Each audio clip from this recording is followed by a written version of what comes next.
국민 여러분 안녕하셨습니까? 인도 태평양 전략연구원의 최수영입니다. 오늘도 저희가 준비한 이 유튜브 내용을 함께 동참해 주시고 애청해 주셔서 감사를 드립니다.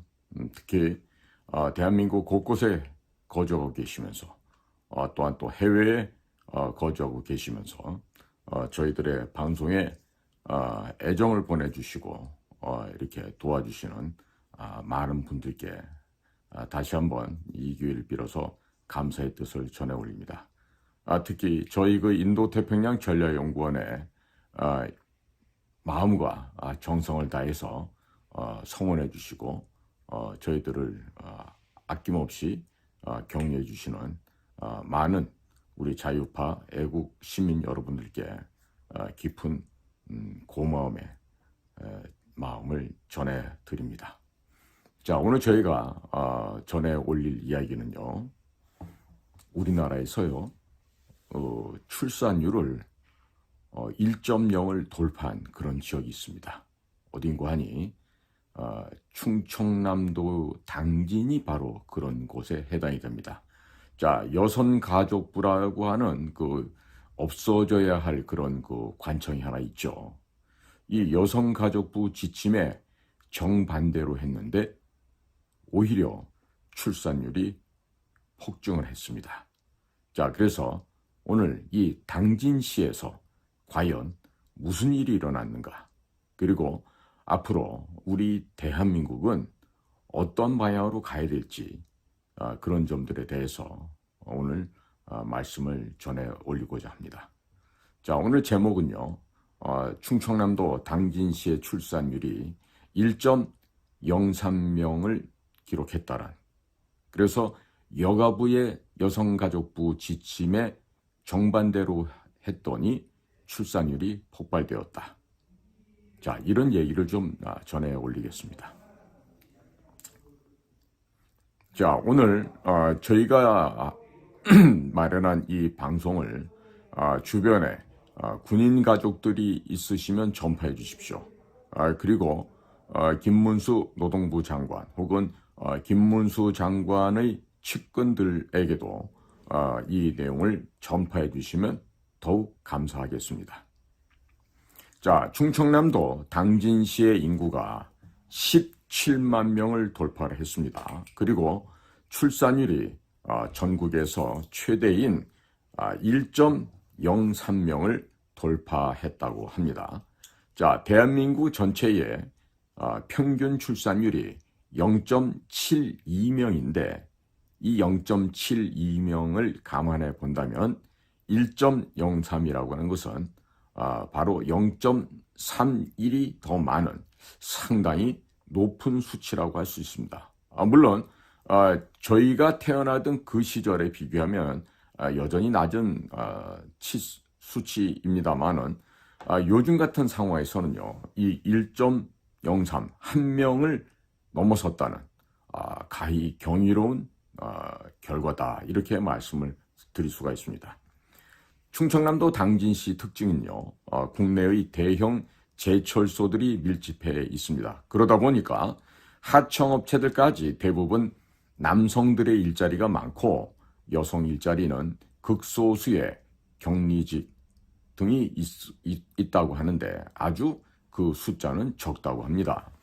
그리고 남성들의 평균 급여가 월 341만으로 여성 평균 급여 184만 원보다 월등히 높다고 합니다.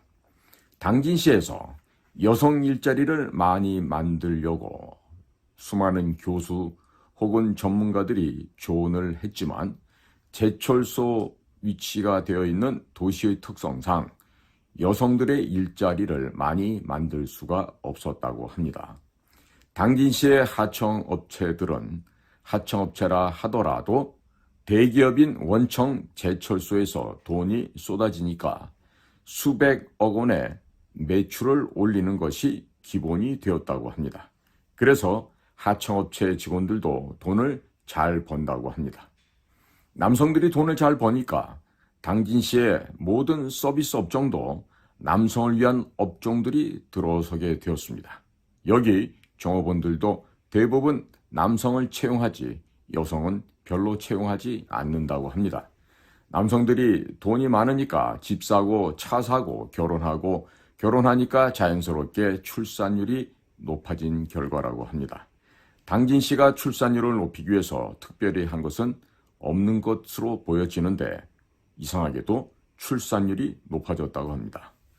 자, 세상에서 전문가, 교수 이런 직함을 갖고 있는 사람들이 당진 씨의 여성 일자리를 늘려야 한다면서 온갖 여러 형태의 자문을 다 했다고 하지만 다 엉터리였고 헛된 소리였다는 것이 지금 현재 드러나고 있습니다.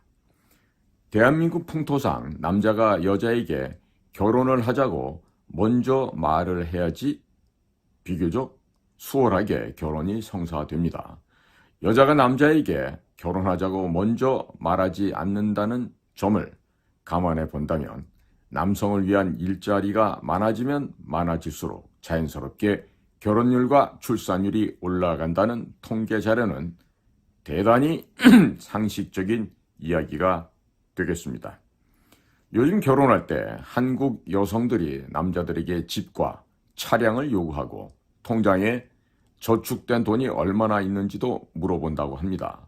자, 그런데 결혼율과 출산율을 높이기 위해서는 양질의 남성을 위한 일자리를 많이 만드는 것이 합리적인 정책이 될 것입니다. 김대중 정권이 들어서면서 자신들의 정치 세력이 약하다 보니 여성들을 자신들의 홍위병으로 만드는 작업을 하려고 시도를 했습니다. 이 목적을 달성하기 위해서 페미니즘과 동성애를 퍼뜨렸습니다. 이를 정책적으로 지원하기 위해서 여성가족부라고 하는 해괴망측한 부서를 신설을 하였는데 여성가족부의 명칭은요, 영어로 표기할 경우 Ministry of Gender Equality and Family입니다. 자, 영문 명칭에서는 여성을 의미하는 woman, W-O-M-A-N이라는 이런 단어는 없습니다. 여성가족부 명칭은 우리말로 번역하면 성평등가족부가 되고 맙니다. 성평등은 남성과 여성만을 이야기하는 것이 아니라 성전환 수술을 한 사람, 내가 남자인데 여자라고 주장하는 사람, 내가 여자인데 남자라고 주장하는 사람 모두가 다 평등하다는 것입니다. 더불어당이 통과시키려는 포괄적 차별금지법이 통과되면 자신이 여자라고 주장하는 남자가 여탕에 들어가도 신고를 하면 도리어 신고한 목욕탕 업주가 벌금을 맞게 되는 상황이 됩니다. 여성이 자신이 여자라고 주장하는 남자에게 성추행을 당해서 신고를 하게 되면 포괄적 차별금지법에 따라서 피해자인 여성이 처벌받을 수도 있습니다.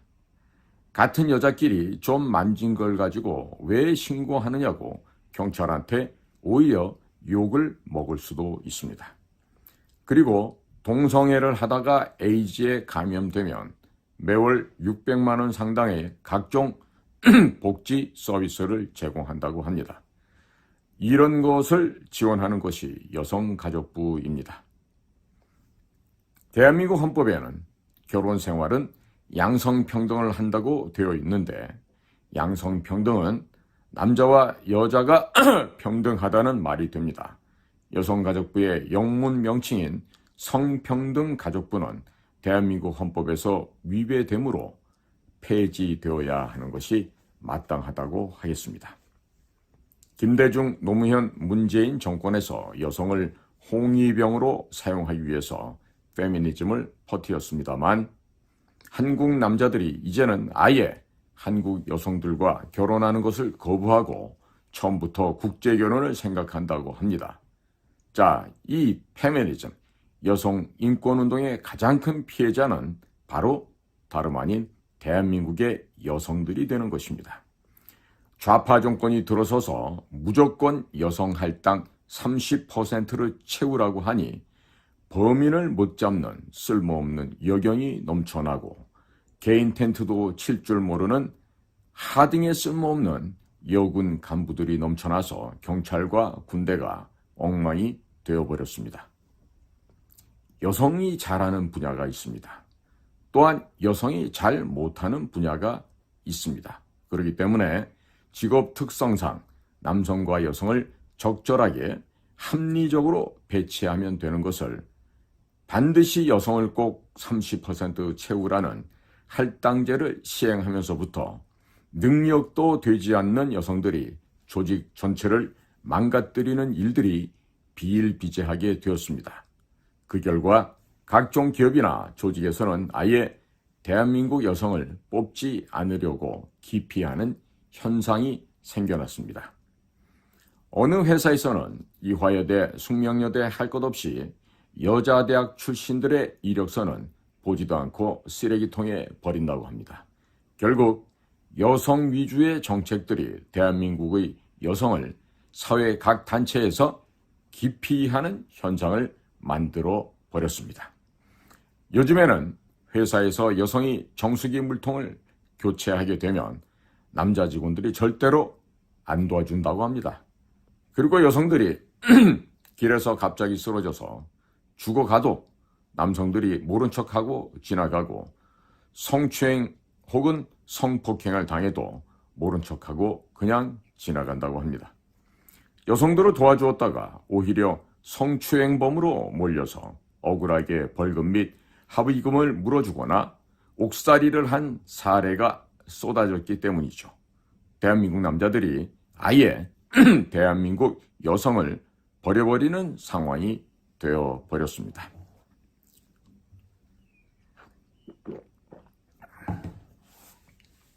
각종 출산 정책들이 모두 여성 위주로 맞춰져 있는데 남자가 결혼을 하자고 말을 해야지 결혼이 되고 결혼을 해야 아기도 가질 수 있을 텐데 출산율 장려 정책이 모두 여성에게 맞춰져 있습니다.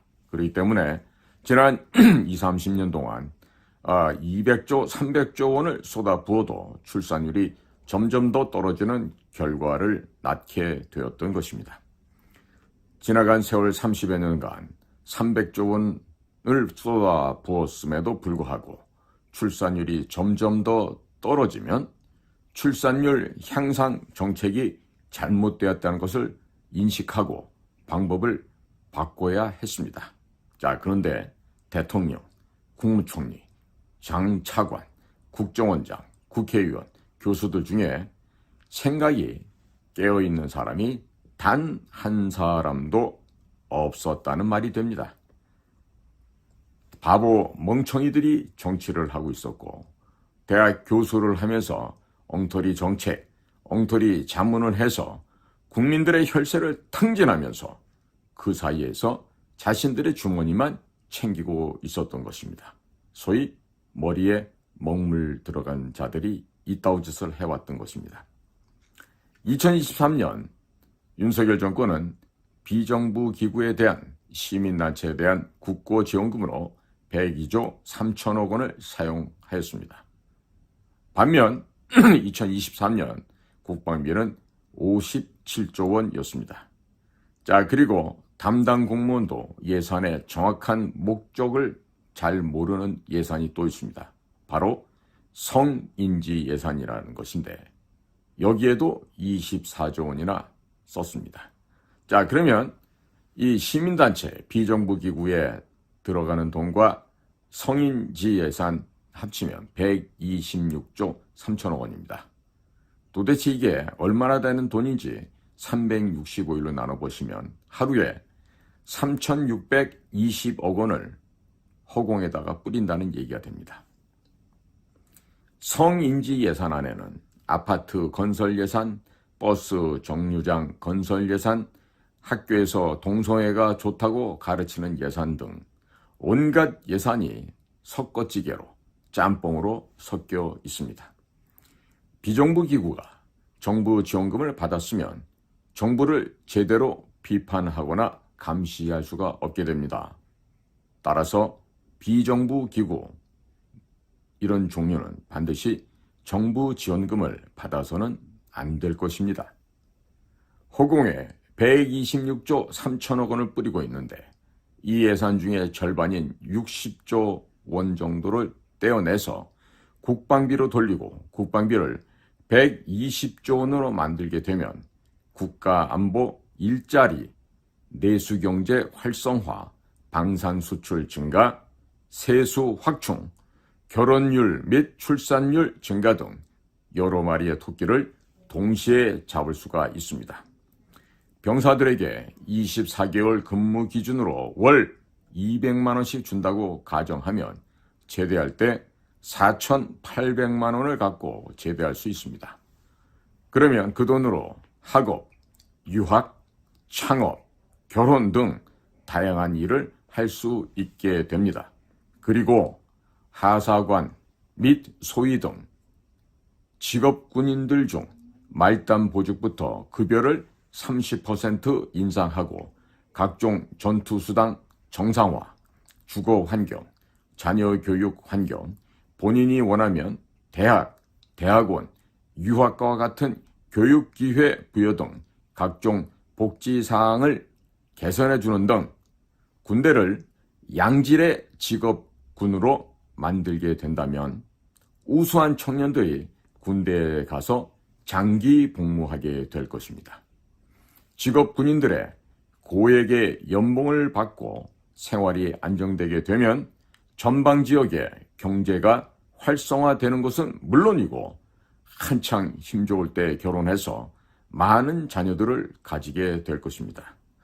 남자가 돈이 있고 능력이 있어야 여자에게 결혼하자고 말이라도 붙일 수 있고 또 여자 입장에서도 남자가 군인이라서 전방에 근무해야 하는 불편함이 있긴 하지만 안정적으로 양질의 군인 아파트가 제공되고 급여도 많게 되면 굳이 전방 지역에 거주하는 것을 마다할 이유도 없게 됩니다. 요즘은 극장 가서 영화를 보는 것보다도 넷플릭스로 집에서 영화를 보는 사람들이 대폭 늘었습니다.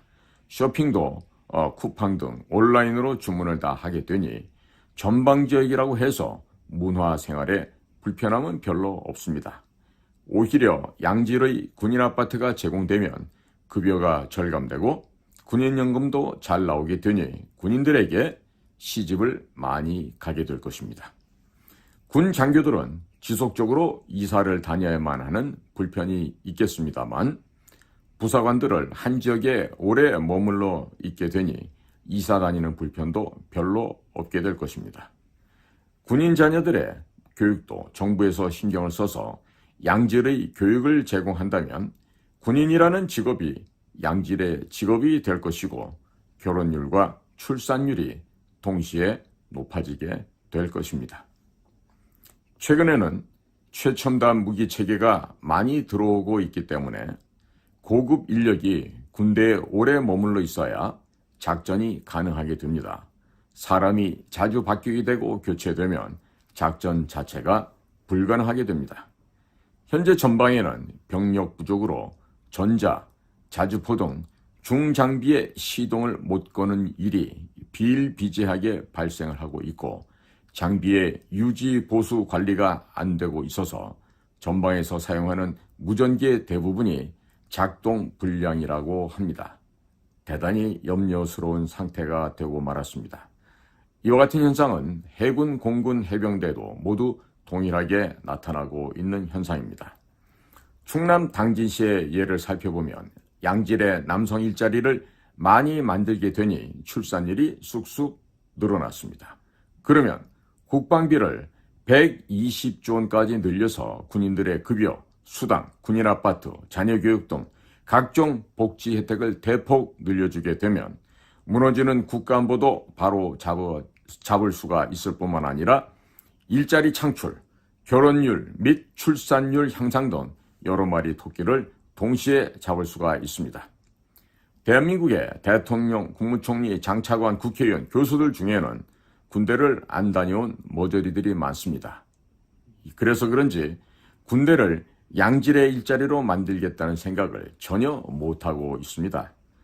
일자리 예산을 군대에 쏟아 부어놓고 또 놀고 있는 제대 군인들을 다시 군대로 불러들이게 되면 얼마나 좋겠습니까? 그런데도 왜 저렇게나 멍청한 짓만 계속하고 있는지 이해할래 이해할 수가 없습니다. 자, 그러고도 서울대학교 졸업했다고 거들먹거리면서 다닙니다. 참 부끄럽지 않습니까? 서울대 나온 게 뭐 그렇게 대단합니까? 그런데도 지금 현재 상황은 서울대를 졸업했다고 거들먹거리면서 다니는 그런 것들이 너무나도 많습니다. 자, 국민 여러분, 사람은요, 밥을 먹으면 생각이라는 것을 하고 살아야 됩니다. 그런데 이 서울대 나온 것들은 이 머릿속에 본인의 개인적인 편안함, 안락함, 개인의 이익을 생각하는 기회주의자들이 너무 많아서 그런지 도무지 생각이란 걸 못하는 그런 인종들로 보여집니다. 군인과 군인 가족들이 늘어나게 되면 전방지역으로 인구가 분산이 되고 전방지역의 경제가 살아나게 됩니다. 따라서 소멸하는 지방을 살리기 위해서라도 군인들의 급여 및 각종 복지 혜택을 높여야 합니다. 그래서 군대를 양질의 일자리로 만들고 우수한 인재들을 대거 직업군인으로 채용할 필요가 있습니다. 제대로 된 급여를 주면 군인 수를 70만 명, 80만 명으로 늘리는 것이 전혀 어렵지가 않습니다. 대한민국 대통령부터 국무총리, 장차관, 국회의원들을 보면 자기가 정치인이 되어 무엇을 어떻게 하겠다는 확고한 비전, 목표가 없이 그저 자기 개인의 출세를 위해서 정치인이 됩니다.